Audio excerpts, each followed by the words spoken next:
Andrew. You seem to have control over it in the first sort of half of the South African innings. Where did things sort of go south for you guys?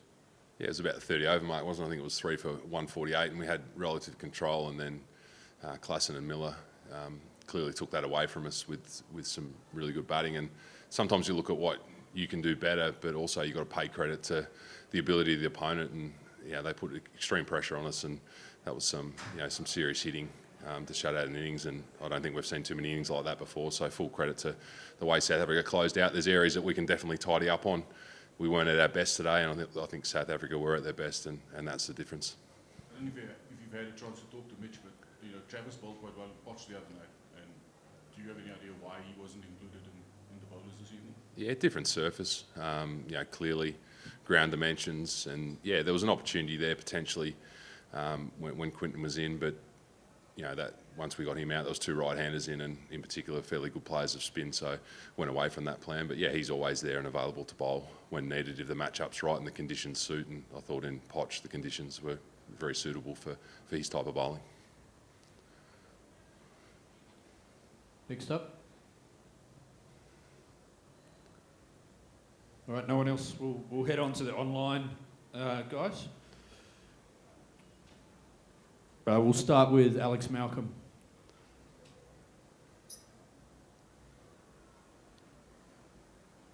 Andrew, can you give us an update on Travis? Certainly can. It's a confirmed fracture.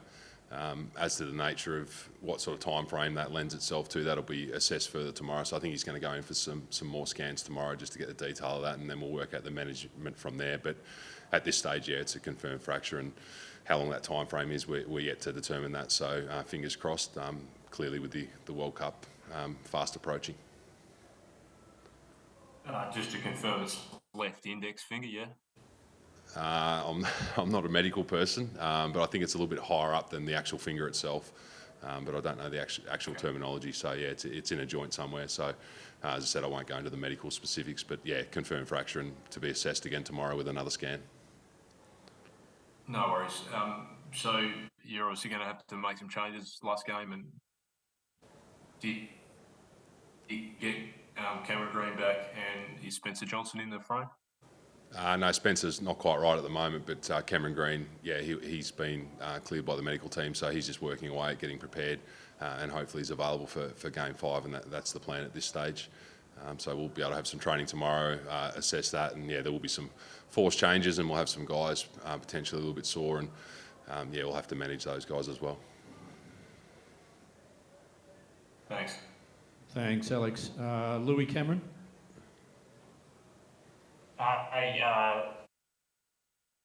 Andrew, just following up on Trav, and I guess I know you're not a medical expert, but are you looking at weeks or months here, mate? Like, is that first World Cup game out of the question, or?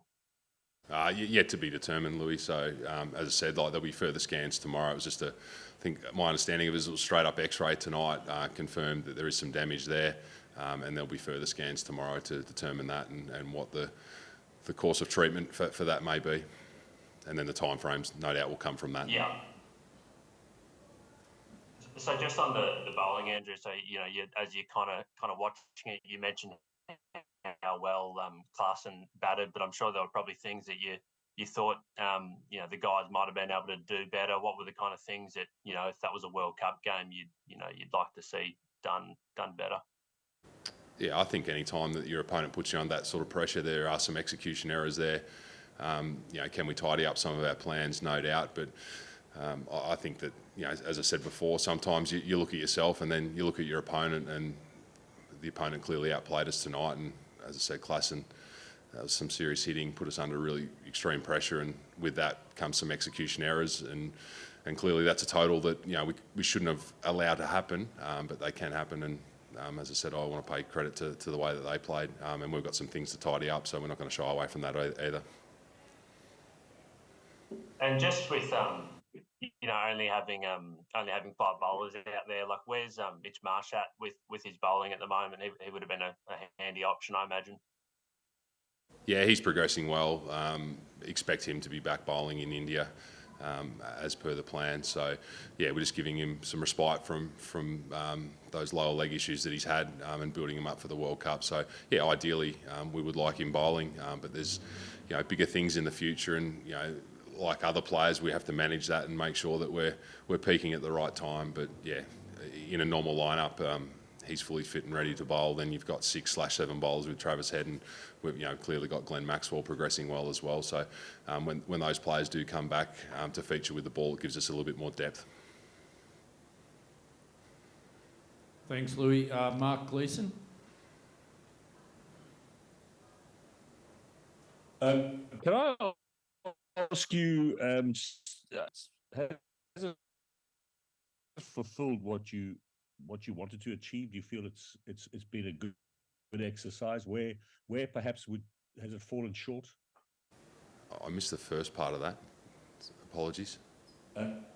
My question was, the series is obviously a prep for both sides going to India. How much has it fulfilled what you wanted to achieve in terms of the preparation for India, and where perhaps has it fallen short?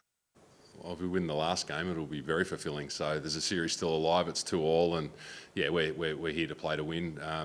The biggest concern we've got is some injuries to players that aren't here, and they're progressing well, and they'll be big inclusions. But we'd prefer to focus on what's happening here, and we've seen some exposure to debutants. We've built a bit more depth in our list and squad, and I think they're the real positives. Tanveer Sangha, Aaron Hardy has featured. Disappointing that Cameron Green hasn't been available as well. We would have liked to seen him in some different scenarios and positions as well.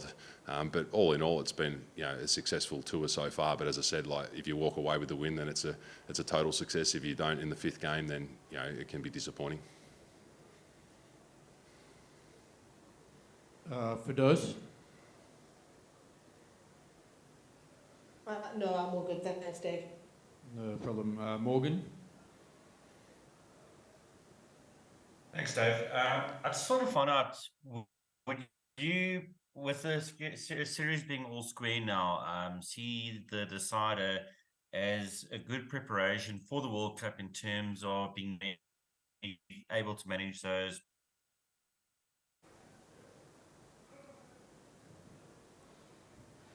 Was there an end to that? Or Yeah, we just lost Morgan there.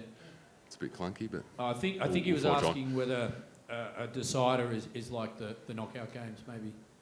Oh, definitely. There's increased pressure.